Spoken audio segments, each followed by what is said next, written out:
जन्म देने वाले छत्रपति शाहू जी महाराज और स्वराज्य के निर्माता छत्रपति शिवाजी महाराज और धरती आबा बिरसा मुंडा, इन तमाम महापुरुषों को मेरा मानवीय और भारतीय सम्मान के तहत साथियों अभिवादन। आज वंचित बहुजन आघाड़ी के माध्यम से आरक्षण बचाओ जन संवाद यात्रा हमें निकालनी पड़ी। आजादी के 75 साल बाद महाराष्ट्र के अंदर में हमें यह आरक्षण बचाओ यात्रा बहुजन वंचित बहुजन आघाड़ी को ही क्यों निकालनी पड़ी? इसके पीछे का रीजन अगर कुछ है दोस्तों तो वो समझाने के लिए पूरे अपने तूफानी जनसंपर्क दौरे के तहत पूरे महाराष्ट्र के समस्त बहुजन समाज को समझाने का हम प्रयास कर रहे हैं। क्या प्रयास कर रहे हैं कि कांग्रेस पार्टी जन्मजात से ही आरक्षण विरोधी है। जब बाबा साहब संविधान मसौदा समिति के प्रेसिडेंट थे और बाबा साहब जब संविधान में यहाँ के बहुजन समाज को वंचितों को जब रिजर्वेशन दे रहे थे तो कांग्रेस और कांग्रेस का गांधी और वल्लभ भाई पटेल रिजर्वेशन की एक कलम आप मत डालिए ऐसा रिक्वेस्ट बाबा साहब को कर रहे थे। और रिक्वेस्ट ही नहीं तो बाबा साहब के ऊपर में वो दबाव डाल रहे थे। बाबा साहब ने उस वक्त कहा था, ऐ कांग्रेस वालों, अगर मैं वंचित बहुजन समाज को अगर रिजर्वेशन नहीं दे सकता तो मैं संविधान समिति का यह अध्यक्ष पद मैं डिजॉल्व करता हूँ, यहाँ से मैं इस्तीफा देता हूँ। उस वक्त गांधी और गांधी के कांग्रेस और भारतीय जनता पार्टी वाले जो पहले हिंदू महासभा के नाम से जाने जाते थे आज वो भारतीय जनता पार्टी के नाम से जाने जाते हैं। वो उस वक्त घबरा रहे थे कि अब संविधान कौन लिखेगा।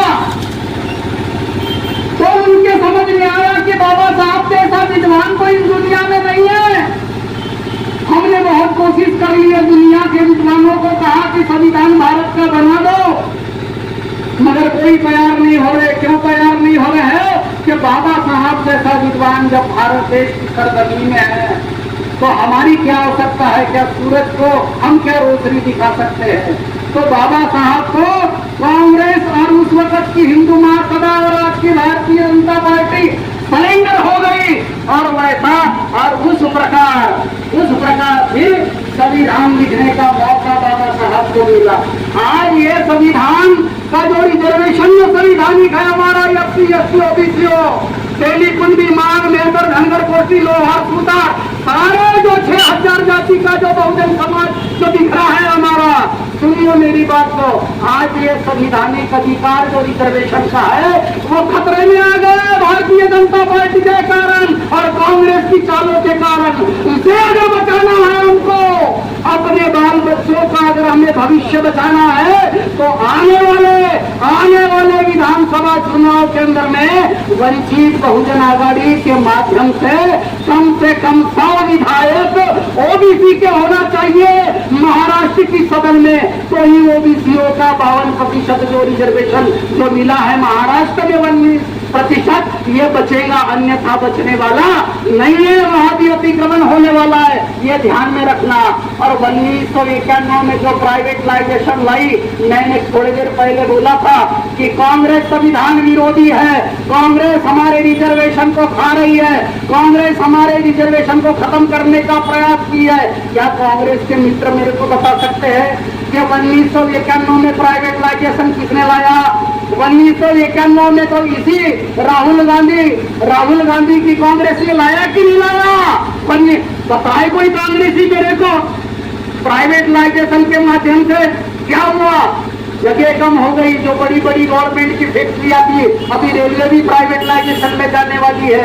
बाबा साहब ने क्या निर्देश दिया था संविधान के माध्यम से कि जितने भी ये उद्योग धंधे हैं, बड़ी बड़ी फैक्ट्रियां जो भारत देश के अंदर में है, ये भारत देश की फैक्ट्रियों में समस्त बहुजन समाज काम करेगा, रिजर्वेशन के आधार पे काम करेगा और यहाँ से जो पैसा डेवलपमेंट जो पैसा आएगा, जो बेनिफिट होगा वो काहे में जाएगा?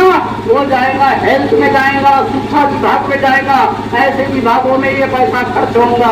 मगर इन लोग क्या किए कि हमारे बाल बच्चों के एजुकेशन को समाप्त करने के लिए हमारे बाल बच्चों की रोजी रोटियां समाप्त करने के लिए इनने प्राइवेटाइजेशन लाए 1991 में, जिसपे कांग्रेस ने साइन किया। बोले कोई आगे कांग्रेसी बात सच्ची है गलत है तो टंके के चोट पे हम बात कर रहे हैं, सच क्या है गलत क्या है आमने सामने बात होनी चाहिए। समझ में आए मेरे दोस्तों? तो आज ये रिजर्वेशन संसद तो सुप्रीम कोर्ट के माध्यम से सुप्रीम कोर्ट के दबाव बनाकर ये रिजर्वेशन खतरे में आ गया, की श्रेणी में आ गया, और उसके कारण हमारे बच्चे जो है एससी को जो 14.5% महाराष्ट्र में है और 14.5% में हम खेला करते थे, यानी 14.5% में एससी की जो वंशाड़ जाति के बच्चे खेला करते थे, आज वो बच्चे 3% में खेलेंगे, 2% में खेलेंगे।